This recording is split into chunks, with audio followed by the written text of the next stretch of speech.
Oi, gente, gratidão a Deus por estar aqui mais uma vez, né, para falarmos dessa preciosidade, né? Nós vamos fazer hoje a segunda parte do capítulo 1 do livro do Augusto Cury, 12 semanas para mudar uma vida.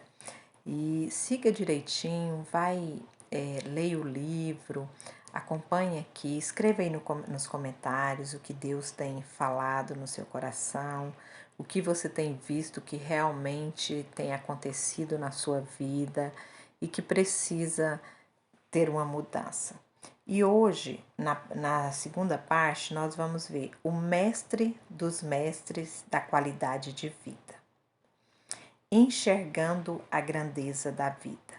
O mestre dos mestres viveu intensamente a primeira lei da qualidade de vida. Então, o que é a primeira lei que a gente está estudando aqui neste livro, né?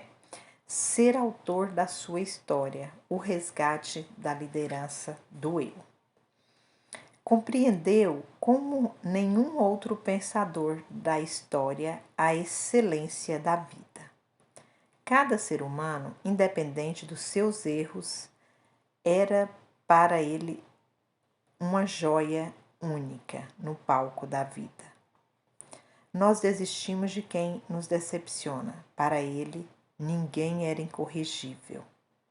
Jesus, mesmo sendo frustrado pelas pessoas, jamais desistiu delas. E isso é maravilhoso, né? E às vezes nós desistimos das pessoas por coisas tão pequenas, né? E Jesus nunca desistiu de ninguém. E como a gente até deixou um versículo aqui, né? Na parte 1 desse capítulo, que fala assim: enquanto há vida, há esperança. O mestre da vida conseguia encontrar ouro escondido na lama. Muitas vezes não protegemos nem a quem amamos. Alguns pais não conseguem ver a dor de seus filhos estampada em seus olhos. Só vão perceber que eles estão doentes quando entram em crise. Alguns professores não conseguem perceber que por trás da agressividade dos seus alunos existe um grito de uma criança pedindo ajuda. Alguns juízes julgam os réus sem levar em consideração o sofrimento que motivou a ação. O amor o controlava e o tornava líder de si mesmo. Esse, né, é Jesus, controlado pelo amor, porque ele é o amor, né? E a palavra de Deus fala assim que o amor ele é o vínculo da perfeição. Liderando a si mesmo no ápice do estresse. Milhares de judeus eram lúcidos e sensíveis. Eles amavam profundamente a Jesus. Mas havia um grupo de líderes, os fariseus, que o odiavam. Tinha aversão pelo seu comportamento afetivo e tolerância. Como Jesus era socialmente admirado, eles precisavam ter um forte álibi para condená-lo sem causar uma revolta social. Certa uma mulher foi pega em flagrante adultério. Os fariseus arrastavam-na para um lugar aberto para o local onde o mestre dos mestres ensinava. Eles proclamavam de modo altissonante que ela fora pego em adultério e, segundo a lei, teria de morrer. Olharam para Jesus e fizeram-lhe uma pergunta fatal. Qual seria o seu veredicto? Fizeram essa pergunta para incitar a multidão contra ele e ele fosse apedrejado junto com ela. Ele discursava sobre a compaixão e o perdão como nenhum outro poeta jamais discursara. O que você faria se estivesse sobre a mira de um revólver? O que pensaria se estivesse em seus últimos segundos de vida? Ou então, que atitude tomaria se fosse despedido subitamente? Que reação teria se alguém que você ama muito lhe causasse a maior decepção da sua vida? Que comportamento teria se tudo o que você mais valoriza estivesse por um fio, corresse o risco de ser perdido subitamente? Frequentemente reagimos sem qualquer lucidez nos momentos de tensão. Dizemos coisas absurdas, incoerentes, ferimos pessoas e nos ferimos. O medo, a raiva, a ansiedade nos impelem a reagir sem pensar. Os instintos controlam nossa inteligência. Todos estavam impacientes, agitados, esperando suas palavras, mas a resposta não veio. Ele usou a ferramenta do silêncio.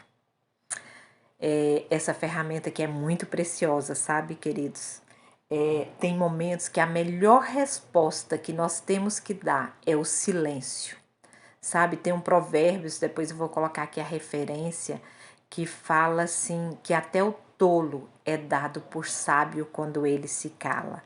Então, há momentos de fúria, onde uma discussão está ali calorosa, a melhor resposta que nós temos a dar é o silêncio. Lembre sempre disso. Ele nos deu uma grande lição. Revelou que num clima em que ninguém pensa, a melhor resposta é não dar respostas, é procurar a sabedoria do silêncio.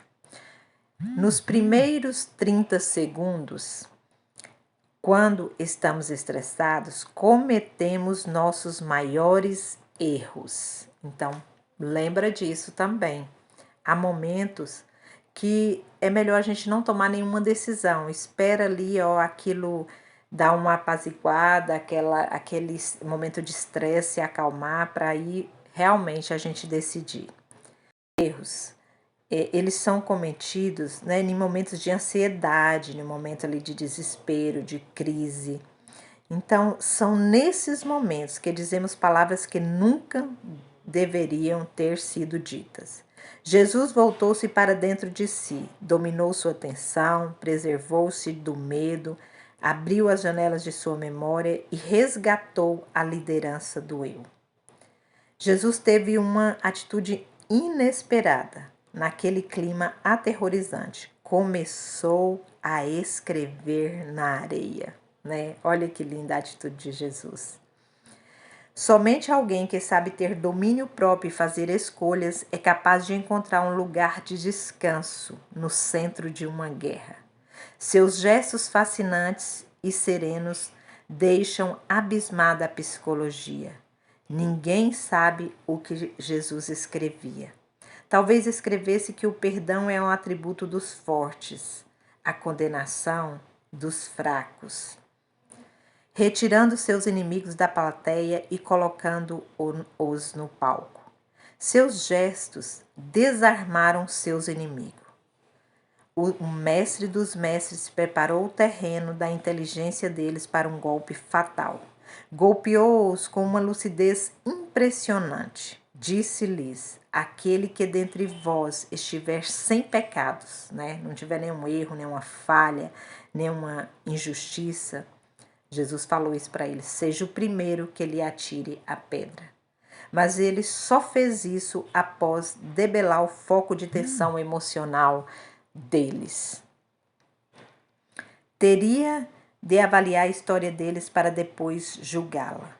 Ao olhar para o espelho da sua alma para depois condenar a mulher, eles exerceram uma das mais importantes funções da inteligência: colocar-se no lugar do outro. Então, sempre quando a gente for fazer algo, for condenar alguém, que você tiver ali, mas essa pessoa fez algo muito errado, coloque-se no lugar daquela pessoa. Veja o que motivou, escolha sempre perdoar, escolha sempre dar mais uma chance, né? Não desistir daquela pessoa. Desse modo, saíram da plateia, entraram no palco da sua mente e deixaram de ser vítimas do seu preconceito. Atitudes como essas revelam uma face desconhecida de Jesus Cristo. Ele não apenas foi o mestre dos mestres da qualidade de vida, mas também o maior promotor de saúde mental que se tem conhecido.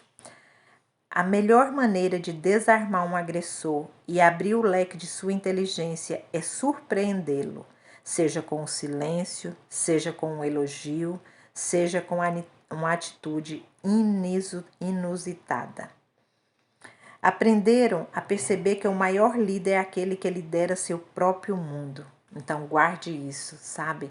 Pense sobre isso. O maior líder é aquele que lidera o seu próprio mundo, aquele que, em meio ao caos, em meio a uma situação ali que poderia se tornar uma guerra, que poderia causar morte, não só a morte física, mas às vezes a morte espiritual de alguém, destruir a vida de alguém, né? Se a gente for líder de nós mesmos, se nós tivermos domínio próprio diante daquela situação difícil ali, nós podemos evitar uma tragédia, podemos permitir, né, que Jesus, que o Espírito Santo conduza aquela situação. Aprenderam que a agressividade, a falta de compreensão e a crítica impensada são os alicerces dos frágeis. Aprenderam a vacinar-se contra a discriminação e a valorizar a vida como um espetáculo insubstituível. Aqui nós concluímos a parte 2 do capítulo 1 desse maravilhoso livro. Então, assim, veja esse vídeo por completo, se necessário, repita e aplique isso para a sua vida. Porque em todas as áreas, né, seja na psicologia, dentro da palavra de Deus, a gente não pode ser somente ouvinte, a gente tem que praticar aquilo que a gente ouve. Tudo que nós ouvimos de uma pessoa, nós devemos filtrar e o que nós considerarmos aquilo ali bom para as nossas vidas, que vai nos edificar, a gente vai filtrar e aplicar aquilo nas nossas vidas. Amém? Quero agradecer a você que esteve aqui até o final deste vídeo e te lembrar, né? Não esqueça de se inscrever no canal, compartilhar esse vídeo, curtir, comenta aí o que você achou interessante, né? O que Deus falou, ministrou no seu coração através desse vídeo. E que Deus, na sua infinita bondade e misericórdia, visita a sua vida, a sua família, sabe, os seus projetos, tudo aquilo que você tem colocado diante de Deus, em nome de Jesus. Deus, nós queremos te agradecer por este momento, nós queremos te louvar, nós queremos render graças a ti, falar do nosso amor por ti, Senhor, que nós te amamos, nós te adoramos e nós somos gratos, papai, porque sempre o Senhor está aqui conosco, ministrando aos nossos corações. Abençoa cada pessoa que está ouvindo esse vídeo, que está assistindo, que essas palavras, ó Deus, venham trazer transformação de vida, Pai, para a tua glória e por teu louvor. Continue conosco, continue nos conduzindo, a nossa vida te pertence, a nossa vida é tua, Paizinho. O Senhor é o nosso Deus, o nosso Pai, em quem nós confiamos e a quem nós nos entregamos todos os dias para viver os propósitos do Senhor aqui na terra, conforme tudo que o Senhor escreveu para a nossa história, para a honra e glória do teu santo nome. Nós te louvamos, te agradecemos, continue conosco para a glória do teu Filho Jesus. Amém. Então, uma semana abençoada, um dia abençoado e que o Senhor continue cuidando de você em cada detalhe deste dia para a honra e louvor dele. Amém. Até o próximo vídeo, em nome de Jesus.